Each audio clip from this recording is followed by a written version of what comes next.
Welcome to Sales Bites by Journey, where we talk about everything you need to know to be a killer at sales. I'm your host, Will Jenkins. Let's get it. Hello. Welcome to Sales Bites by Journey. My name is Will Jenkins, and I will be your host. Today, we have Ben Bar-Lev, National Sales Rep at Echo. Ben, thanks for joining us today. Will, always a pleasure, sir. Thanks for having me. Absolutely, man. I had the opportunity to meet you on LinkedIn, like a lot of my internet and now in real life friends. And it's always fun to be able to chop it up and talk freight and some sales bites with career legends like yourself. So today's topic is going to be how to find fresh leads. You've been in the game for a while, probably done a little bit of lead gen. So there's not a lot of people better equipped to be able to talk to us about it. Thank you, man. To hear the word legend come from a legend like you. Let's go. So, how to find fresh leads. I cannot tell you how many times I've heard from reps. There's no leads. There's no new leads. All right. Everyone says that. Everybody. Better. So number one, you chose a great industry. If you're on this podcast, you're most likely in supply chain. And right now on my desk, I probably have 20 leads, right? That's the first place. Look around you. There's leads everywhere. Like I mentioned, there's anywhere from gloves, paper, I have a charger, anything, iPhone, glasses, whoever made this stress ball, whoever made this bottle. There's so many leads around you. So that's number one, right? And I don't want you to forget this. The best leads are accounts that you've never heard of. Best. Yes. Everyone thinks when you start that it's, I want Coke. I want Nestle. Let me in on Amazon. Welcome to the network of 1,000 people competing against you on the same thing. Yeah. Right? So you want to be in a position when it's you and a couple strategically placed people, right? It's not likely for you to get the business on every account, right? It's just not likely. Most of the time you're getting a portion, right? And it's because you've shown value for that portion. And other times it's people, like I mentioned earlier, if it's an international bid, I'm not even going to go after that because I focus on North America, right? And so you want to be in a place where it's more partnership modeled, okay? So when you go to these leads that nobody's heard of, how do you find those? And so these accounts that nobody's heard of, how do you find them, right? First, the end is, okay, I need to find an account that I haven't heard of, but how do I find that account? You have to go to your hobbies, right? I like food. I like drinking. I chose food and beverage because I'm in the grocery store in COVID. How much time did you spend? It was like the only time I would go outside. And I would go aisle by aisle. I would take pictures of everything, right? If you're in a grocery store, that means it's must arrive by freight. Must arrive by freight is, just so everyone listening, that's freight that assets struggle with because there's fines, right? If you're late, that's $500 fine in some places. Assets aren't going to pay that. So that's broker freight. Brokers fill up holes. And so knowing like my example, I like food and beverage, I would just go around my kitchen. I would look at places and that's how I would reach out. Every time I would go grocery shopping and I would find something, I would take a photo, I would eat it, drink it, and then I'd reach out to the DM and I'd say, hey, I just had your product. I love things like that. The pitch is very genuine, right? Because you did find it in a genuine way. But let's take you, Will. I saw you benching over 300. You're an animal. You love working out, okay? I do. What can you ship in a gym? Right? Let's take that. You can ship the weights, the machines, the supplements, the mats, the snacks, the food, the clothes, accessories, gloves, stuff like that. The water fountains that they drink out of, the water purifier. There's so many things that you can ship out of, right? And so when people say, there's no leads, think about what you're passionate for, because it's not about finding the leads. It's finding the leads that you care about. Because when you're genuinely interested, when you have a genuine feeling, emotion towards a product, a service, what have you, your pitch is going to be better. If I 100%. Pitch to chemicals and I have no tie to it, it's going to be dry. But imagine I'm pitching to a snack company and my wife, this is how I got a popcorn client. I was spending $40 a month on this popcorn. And I took a picture of it and I said, listen, either we do business or I'm just going to have to keep paying $40 a month for you. I need to make you. I got to find a way to get this cheaper, right? That made him laugh. No problem. I got in an RFP for a tray, on the planes, the ones, the little meal trays that you like open. I was hungover from a bachelor party and I slept on that thing and it held me. I'm like 205. This thing held me. So I'm like, dude, this thing's got integrity. Take a photo. They do automotive parts. In this case, it was airplane. Got on their RFP just from that. Just literally telling him that, hey, this is how I found you, and telling him the story. And so there's so many leads. And I know I'm cross-pollinating between how to reach out and be genuine, but the way you're finding these leads are genuine. You don't have to force it. Let's go into people love sports. Okay, you love the Los Angeles Rams. Now we're talking football.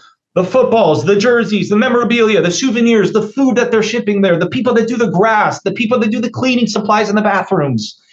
There's so many things because it ties under the Rams, right? Hey, I was at a Rams game. Use your paper towels. Probably the best paper towel I've ever had, right? Wanted to talk about it.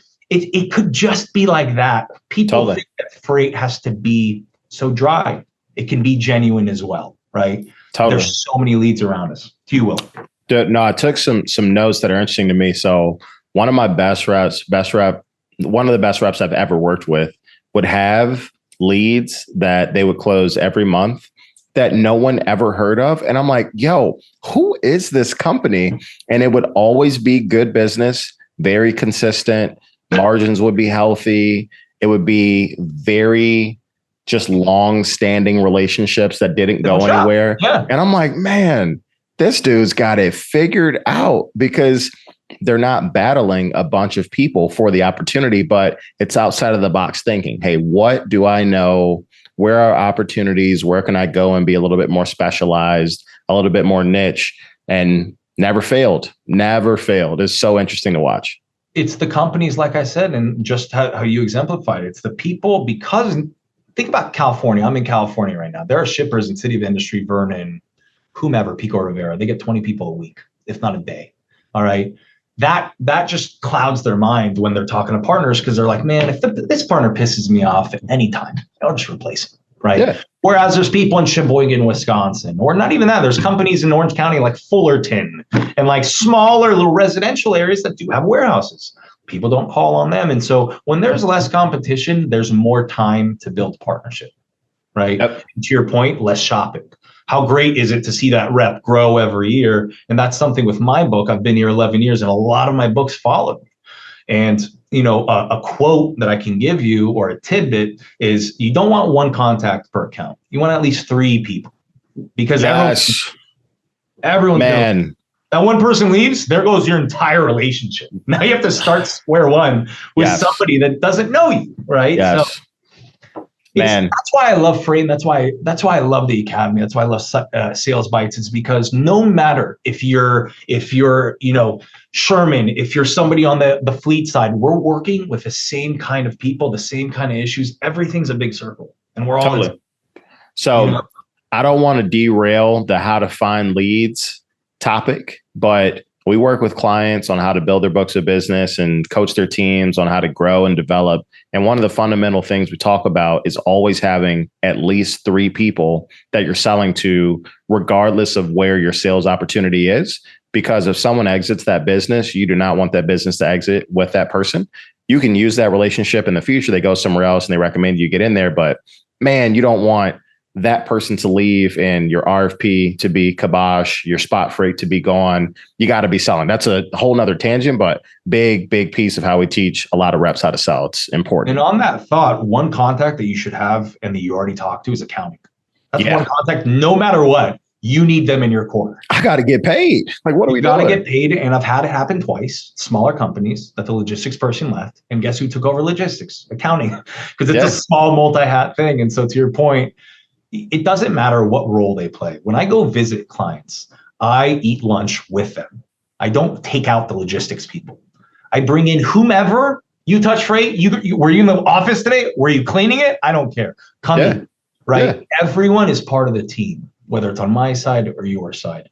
But there's so many leads around us. When people say that there aren't enough leads, it's because they're not using their imagination. I got a question for you. Please. You sell for a very large, reputable organization, lots of really strong sales reps. And so if I'm a newbie getting in there, man, I know there's competition. I know there's opportunities that people already have. How do I go and do what I can inside of a large organization to find opportunities? Great question, dude. That's why you are where you are.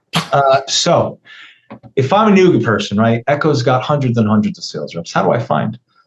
Very simple, right? We have AI now. We have ChatGPT. Love that. So you go companies like. Yeah. That's it. And you find, and people have Zoom in for all those tools. You will find a company, I promise you. Start at Nestle, food manufacturer, and just go to companies like that, right? Or you could go sporting goods, or one of my buddies just picked up pickleball, right? You can go into pickleball. But it's finding a company that nobody's heard of. And I promise you, even at a company like Echo, there are companies all the time that are not in our CRM. Absolutely. They're either in a metro that nobody calls on, or they're a newer company. And you know, it's a great link that everyone kind of knows is Inc. 5000. Yeah. Companies. What a great way to find somebody who's growing more than they can scale HR and they need help. Totally. One of my favorite lead gen tools is big box retailers because they have so many SKUs, and anyone in there that actually manages their own freight. A lot of times, you know, a Costco or a Target might manage the freight, but if the SKU or the brand is at the point where they choose who their providers are, you got an endless list of thousands of direct shippers. And that's in like one aisle of a Target.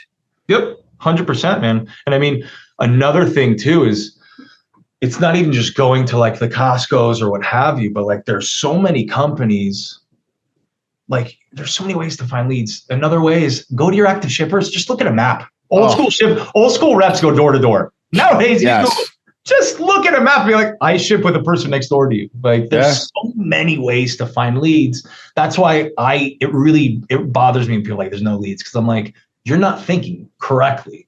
Because if you're in supply chain and when you put that thought out, I'm very big on energy. That's why I think positivity. But if you put it out to the world that, hey, I'm looking for leads, good leads, watch them just start falling into your lap.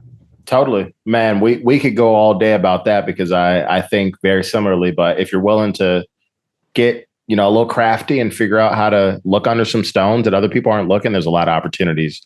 My other one that is a fan favorite, I know you'll love this one because you've been in the game for a while. Man, if I'm shipping to or from you, you better believe you get already have an experience with me. Come on now, you have to. As opposed to being like, hey, I work with shippers like you, or hey, I pick up from Mike 3 times a week. Love your doc. He's a Bears fan. You know, like screw the Bears. Such a different talk. You know what I mean? They'd be like, hey, Echo, $4 billion company. So to your point, that's an endless list. That's dynamic. Endless. Opinion. All day. Just right here, we identified 5,000 leads. If anything, anyone that listened should say, I have too many leads. That's a problem that I fall into. Correct. Too many opportunities. So let's recap here. I took some notes. Look around. There's leads everywhere. The best leads are accounts you've never heard of. Use your personal hobbies as genuine interest. Yep. Use tools like ChatGPT to do a search. Hey, find me companies like the Inc. 5000. Use big box retailers that have a bunch of products in their stores. Look warehouse to warehouse if you're on a Google Map search. And then use your current shippers, like who are you shipping in and out of? Easy way to find some leads. Right then and there, we just gave you 10,000. Beautiful, man. This is super valuable. I appreciate you taking some time to jam on lead gen. Thank you so much. Thank you as well, sir.